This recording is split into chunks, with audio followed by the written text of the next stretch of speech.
The students have become final year, particularly the English medium, both the sections C and D, as well as the Hindi medium sections B. Myself, Dr. A.K. Mansoori.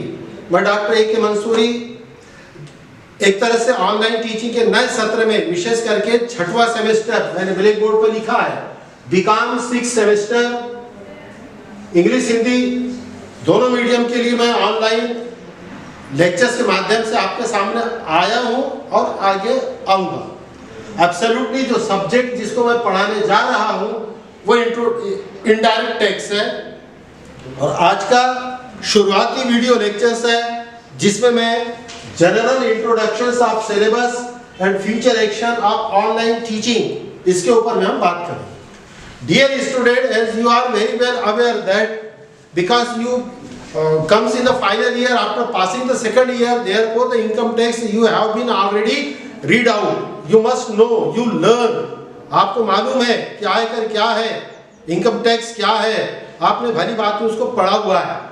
आपको ये भी मालूम होना चाहिए कि भी tax के कितने प्रकार होते हैं। तो भारतीय आयकर कानून के अनुसार as per the act of Indian income tax act there is 2 types of tax, one is the direct tax, other is the indirect tax. Direct tax means the tax which imposed on direct tax, direct income, that is a direct tax. And if the tax is imposed by indirectly on income, that is called indirect tax. पुराने जमाने में भी यही दो ही प्रकार के tax हमारे भारत के अंदर में थे, लेकिन खासकर 1 जुलाई 2017 से एक बड़ा भारी परिवर्तन हुआ है, आमूलचूल परिवर्तन हुआ है। Since 1st July 2017 in our country there were no doubt 2 types of tax, that was the direct tax and indirect tax. But in indirect tax there are tremendous change after 1st July 2017, because in the earlier stage, it means the before 1st July 2017, in our country the indirect tax are bifurcated in numbers of taxes, near about 39-40 indirect taxes were there. So therefore it had been creates so many difficulties for both the taxpayer as well as the assessee of tax. The tax authority also was in a crucial situations, उसमें कई प्रकार के परिवर्तन थे, आयकर के अधिकारियों के लिए भी परिवर्तन थे और जो टैक्स पे करते थे उनके लिए भी परिवर्तन था। अप्रत्यक्ष टैक्स इतने प्रकार के थे, जितने प्रकार के टैक्स उतने प्रकार की बिलिंग, उतने प्रकार की बुक्स, उतने प्रकार के अकाउंट, उतने प्रकार की चालान। जैसे कि उस समय में गिफ्ट टैक्स था, वेल्थ टैक्स था, एंटरटेनमेंट टैक्स था, एक्साइज ड्यूटी थी, रोड टैक्स था, नगरपालिका टैक्स थे, एंटरटेनमेंट टैक्स था, लॉजिस्टिक टैक्स था, सेल टैक्स थे, आबकारी कर, विक्रय कर, मनोरंजन कर, संपत्ति कर, उपहार कर। इन भिन्न भिन्न प्रकार के करों के कारण टैक्स की जो गणना होती थी, calculation of tax was not a easy task, and therefore the business owners और an individual were field so many difficulties while computing the indirect tax. इन सब चीजों से बचने के लिए पिछले 15-20 साल से एक टैक्स रिफॉर्म के अंतर्गत भारतीय सरकार के द्वारा, सेंट्रल गवर्नमेंट के द्वारा विचार चल रहा था। कई कमेटियां बनी, कई बैठकें हुई, कई बार संसद में आया। उसके पूरे हिस्ट्री में आपको जाना है तो थोड़ा सा आपको गूगल करना होगा और किताबें पढ़नी होगी। मेनवाइल इसके बाद के जो दूसरे तीसरे लेक्चर्स आएंगे मैं उसमें आपको एक्सप्लेन करने की कोशिश भी करूंगा, बट मोटी मोटी बात ये बता रहा हूँ कि सरकार। अच्छा, दूसरी बात ये, जितने भी इनडायरेक्ट टैक्स थे, sale tax, gift tax, wealth tax, entertainment tax, इन सब का नेचर स्टेट टू स्टेट अलग था। यानी है भारत के टैक्स, देखिए महाराष्ट्र में अलग, मध्य प्रदेश में अलग, तेलंगाना में अलग, बिहार में अलग, उत्तर प्रदेश में अलग, यानी कि अलग अलग राज्य, अलग अलग टैक्स इज इक्वल टू उस समय के इनडायरेक्ट टैक्स। फिर गवर्नमेंट ने सोचा कि यदि ये सारा कुछ भारत का अंग है तो फिर भारत के नागरिकों के साथ में भेदभाव क्यों, महाराष्ट्र में मनोरंजन कर कम है तो मध्य प्रदेश में ज्यादा है, वेल्थ टैक्स यूपी में कम है तो तेलंगाना में ज्यादा है, गिफ्ट टैक्स मध्य प्रदेश में सस्ता है तो महाराष्ट्र में महंगा है।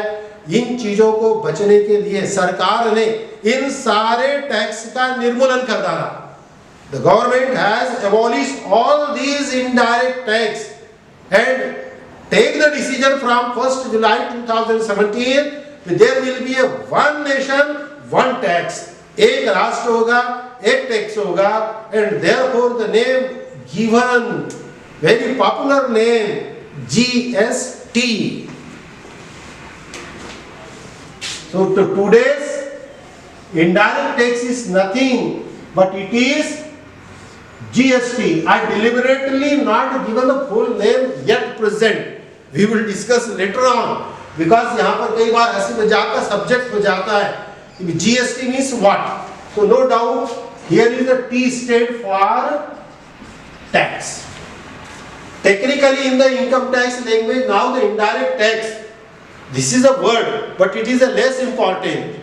Today the important word is GST. In GST, the T is stand for tax. But many a time, the number of students and experts want the meaning of GS. T and tax, yes.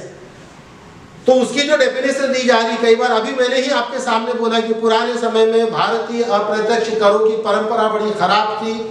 भिन्न भिन्न प्रकार के tax थे, अलग अलग प्रकार के tax के रेट थे, एक ही प्रकार का टैक्स अलग अलग राज्यों में अलग था, एक ही प्रकार का टैक्स अलग अलग व्यक्तियों को अलग अलग प्रकार से भरना पड़ता था। तो ये तो टैक्स का सिस्टम अच्छा नहीं था, खराब था। और इसके ऊपर में भारतीय सरकार कोई 2-4 साल नहीं बल्कि 15-20 साल से बड़े बड़े विद्वान इसके ऊपर में लगाए थे। और उसके पीछे का मकसद केवल एक ही था कि हमारे पुराने अप्रत्यक्ष कर की प्रणाली, the older systems of indirect tax were not up to the mark, वो बरोबर नहीं था because the tax rate and slabs and nature of state to state was different. क्योंकि इसमें जो अब indirect tax में मनोरंजन कर, संपत्ति कर, उपहार कर, entertainment कर, विक्रय कर, ये राज्य में अलग अलग था। तो इसको बोला जा रहा था ये सर बहुत खराब सिस्टम है, अपने देश में indirect tax का सिस्टम अच्छा नहीं है। तो कोई अच्छा सिस्टम लाया जाए, बढ़िया सिस्टम लाया जाए। तो आम बोलचाल में there should be a good system of tax. Before 1st April 2017 there was a bad system of tax, we can say, कहना नहीं चाहिए क्योंकि वो भी हमारे देश का था। लेकिन एक हंसी मजाक की लैंग्वेज में यदि बोल दूं तो उसका मतलब यही हुआ ना कि भी earlier indirect tax systems in our country was bad system, अच्छा नहीं था, खराब था, फालतू था, परेशानी वाला था। तो फिर अच्छा सिस्टम क्या है? GST। Because the government imposed from 1st July 2017 GST, बाजे गाजे के साथ में संसद भवन को सजाकर रात के 12 बजे इतना बेहतरीन तरीके से इसका कानून जब पारित हुआ है तो कोई ऐरा गहरा टैक्स था क्या? तो फिर आम बोलचाल की भाषा में it is a good system of tax, yes और नॉट। अब थोड़ी आप लोगों को भी खलबली मची होगी और माफ करना जो एक्सपर्ट लोग वीडियो देख रहे हैं, मेरा मकसद वो नहीं है जो आप बताना चाह रहे हैं। But dear student, good system of tax is not the meaning of GST। हो गया मुद्दे की बात, शुरू में क्लियर कर दिया कि what is the long form of GST। So long form of GST is not good system of tax, but मैंने उसका बैकग्राउंड खींचा था आपके सामने कि in the earlier years the indirect tax system in our country was not up to the mark, it was bad. Therefore everybody wants, everybody needs, there should be a new system of tax, that should be a good system of tax. But unfortunately the name of GST is not a good system of tax, but it is stand, G stand for goods, S stand for services, and T stand for tax. Look here, the name of GST is not goods and service tax. Goods and service tax नहीं बोलना है, नाम है goods and services tax. Look here, spelling S लगा हुआ है और यही पर गलती है। आपको जो मान लो ऑनलाइन एग्जामिनेशन होती है तो आपके सामने ऑप्शंस आते हैं, good system of tax, good service tax, goods and service tax, goods and services tax. देखिए, GST is not stand for good system of tax, GST is not a good service tax. अच्छा सेवा कर थोड़ी है, Hindi meaning में देखते जाइए। Good system of tax, tax की अच्छी पद्धति। गुड सर्विस टैक्स, बढ़िया सेवा tax. Goods and service tax, वस्तु एवं सेवा tax. But goods and services मतलब भिन्न भिन्न प्रकार की सर्विसेज, उसका tax is equal to GST. विद्यार्थियों, the dear student, because I will teach physically the become final year C section and become final year B section, but due to the COVID, when physical class will start, nobody is known. You also unknown person, I am also the unknown person. The college cannot take the decision to start the college physically because there are so many rules, regulations, instructions given by state government, university and some regularities authority. Therefore you forget when the class will start, when we will assemble in the classroom, when Mansoori sir will explain in detail in the blackboard. I am also waiting for the same things, but because of COVID-19 it is still not possible. लेकिन हम हाथ पे हाथ रखे हुए बैठ भी नहीं सकते हैं, because university has given the instruction, please start the new session for semester 6. Therefore college has prepared a plan, allotment of subject has been finalized, and therefore for online teaching, technically I will teach the C section, D section in Hindi medium. Luckily the subject is the same, therefore our discussion will common. Now we come to the general introduction of syllabus. As per the university's syllabus, the indirect tax is technically divided in 4 units. All the units are related with GST. In the unit 1, the basic concept of goods and services tax and the procedure and rules, regulations, law related to registration of goods and service tax. Then unit 2, what actually are the input tax, output tax, input tax on purchase, output tax on sales for an individual purchaser or seller. And in the unit 3, the calculation of GST for multi-supplier. Multi-supplier means there is a businessman sold good to B, B sold to C, C sold to D. Amar sold to Kamal, Kamal sold to Komal, Komal sold to Deepak. Therefore, to calculate the GST of Amar, Kamal, Komal, Deepak is a part of unit 3. And the unit 4 is related with custom duty including GST.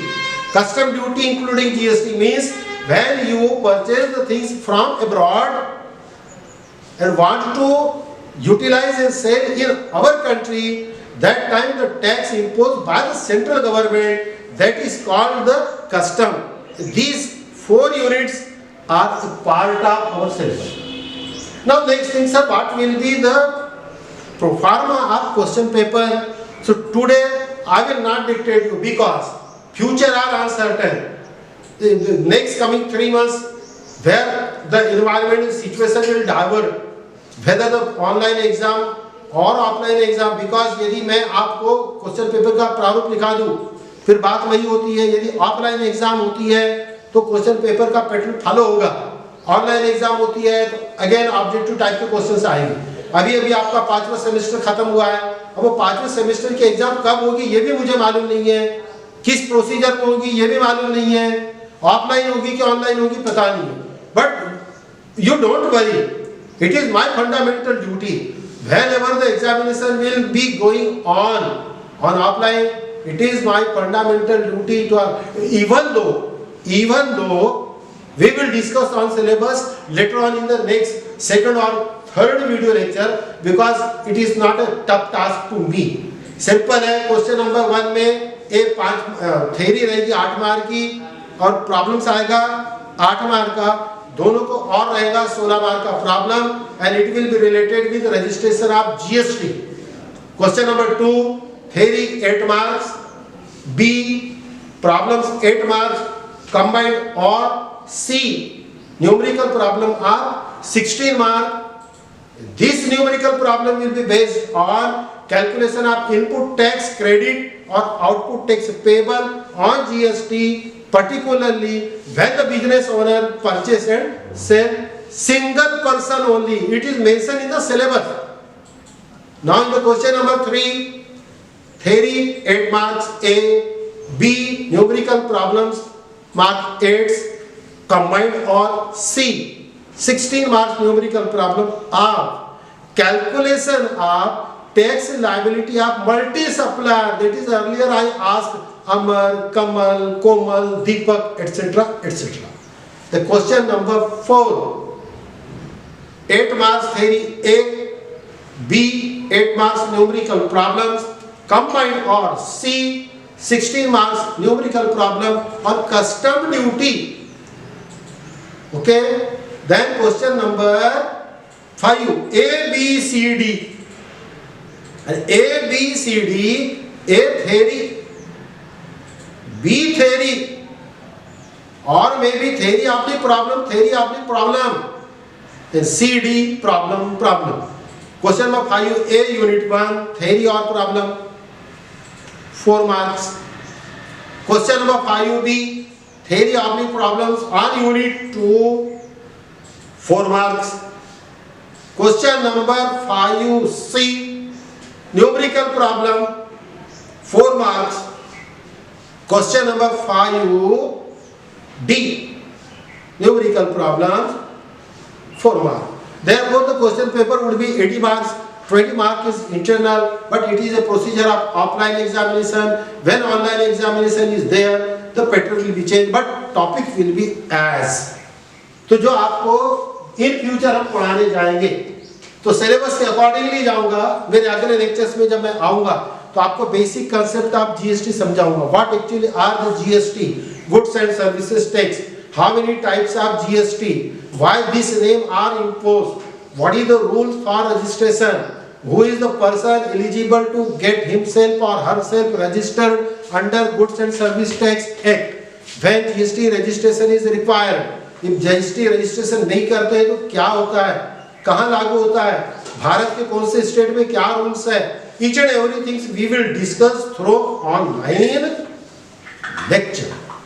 Absolutely in the unit 1 there is a numerical problem. Offline exam को बच्चों यदि आपको जाना है तो आपको तो बड़ी गोल्डन अपॉर्चुनिटीज है. क्वेश्चन नंबर 1 16 मार्क का प्रॉब्लम है, क्वेश्चन नंबर 2 16 मार्क का प्रॉब्लम है, क्वेश्चन नंबर 3 भी 16 मार्क्स का प्रॉब्लम है, क्वेश्चन नंबर डी भी 16 मार्क का प्रॉब्लम है, तो 62 हो गए. Then question number 5 there is a clear cut numerical problems on C and D of 4 mark each. तो 62 plus 8 70. You are a wonder. So out of 80, 70 mark is a numerical problem, then it is a golden opportunity to you. But this opportunity will encash by you only and only if you watch the video lecture very minutely. Through these video lectures, I appeal to all the students, don't bother regarding this subject in direct tax. It is not a tough subject. It is not a lengthy subject, because though the goods and service tax is not easy, but the syllabus which is framed by the Nagpur University for become final year is not a lengthy. There are each and every things are clearly mentioned. जो बातें goods and service tax में बोली वो आसान नहीं है. मेरे जैसे आदमी के लिए गुड्स एंड सर्विस टैक्स पढ़ाना ये आसान काम नहीं है, ये बात बरोबर है. गुड्स एंड सर्विस टैक्स को समझना भी आसान बात नहीं है, ये बहुत ही पेचीदा मामला है। बल्कि इसको कई बार ऐसा बोला जाता है कि भारतीय सरकार के द्वारा सबसे बढ़िया बेहतरीन टैक्स था जो जल्दबाजी में लाया, जिसकी तैयारी कम हुई। 1 जुलाई 2017 के बाद 1760 उसमें अमेंडमेंट हो गए, कई परिवर्तन हो गए। जीएसटी काउंसिल की नई बैठक होती है। अभी भी गवर्नमेंट का मुद्दा चल रहा है कि 12% और 18% का जो रेट है उसको एबॉलिश किया जाए क्या, मर्ज किया जाए क्या, नया डेवलप किया जाए क्या। तो जैसे जैसे देश आगे बढ़ रहा वैसे वैसे हमारा जीएसटी भी आगे बढ़ रहा। लेकिन आपको इन सब बातों से फिलहाल ज़्यादा लेना देना नहीं है। आप उस दिमाग में पढ़िए मत, क्योंकि नागपुर यूनिवर्सिटी का जो सिलेबस आपको दिया है, आपको परीक्षा के अंदर में उस सिलेबस को फ्रेम करते हुए अपने आप को प्रोड्यूस करना है। और वो किस तरह से आपको प्रोड्यूस करना है, कौन सा सब्जेक्ट मटेरियल है, कौन सा स्टडी मटेरियल है, कैसे पढ़ने, कैसे न्यूमेरिकल प्रॉब्लम सॉल्व करने, मैं आपके साथ में हूँ। और जब मैंने आपको बोल दिया है कि आपके साथ में कोई अनजस्टिस नहीं होगा, जो टॉपिक्स है पूरी तरह से होगा, क्लियर कट होगा। आपसे एक 100 मार्क का रजिस्टर, भले ही ऑनलाइन टीचिंग है लेकिन बना लीजिए, अपने घर में रखिए। और मेरे एक भी वीडियो लेक्चर्स को आप मिस मत करना।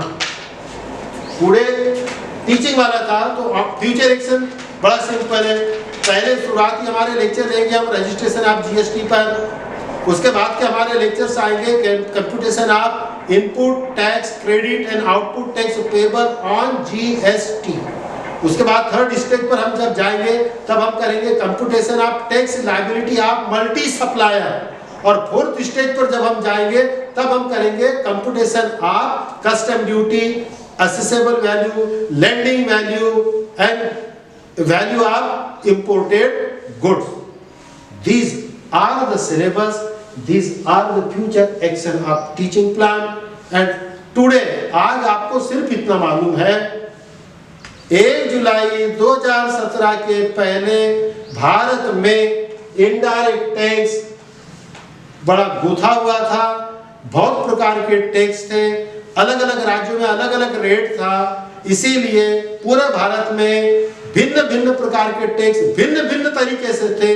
तो टैक्स मेंटेन करने वालों को प्रॉब्लम था, टैक्स वसूल करने वालों को प्रॉब्लम था, सारा का सारा सिस्टम खराब था। 1 जुलाई 2017 से भारतीय सरकार ने पूरे देश को, संपूर्ण नेशन को वन नेशन वन टैक्स के दायरे में लेके आया और इनडायरेक्ट टैक्स के जितने 1760 टैक्स थे सबको किया मर्ज, एक टोकरी में जमा किया, टोकरी को बंद किया और उस पर लेबल लगा दिया गुड्स एंड सर्विस टैक्स। तो हमको केवल इनडायरेक्ट टैक्स में अब पढ़ना है गुड्स एंड सर्विस टैक्स।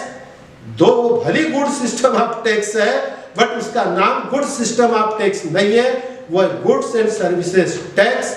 रफली सिलेबस बताया हूँ, रफली क्वेश्चन पेपर बताया हूँ। मेंटली तैयार होकर के अगले लेक्चर के तैयार रहो। हम जाएंगे जीएसटी यानी क्या, what is GST, what are the types of GST, what are the rate of GST, what are the fundamental concept of GST and then will go slowly. Thank you very much.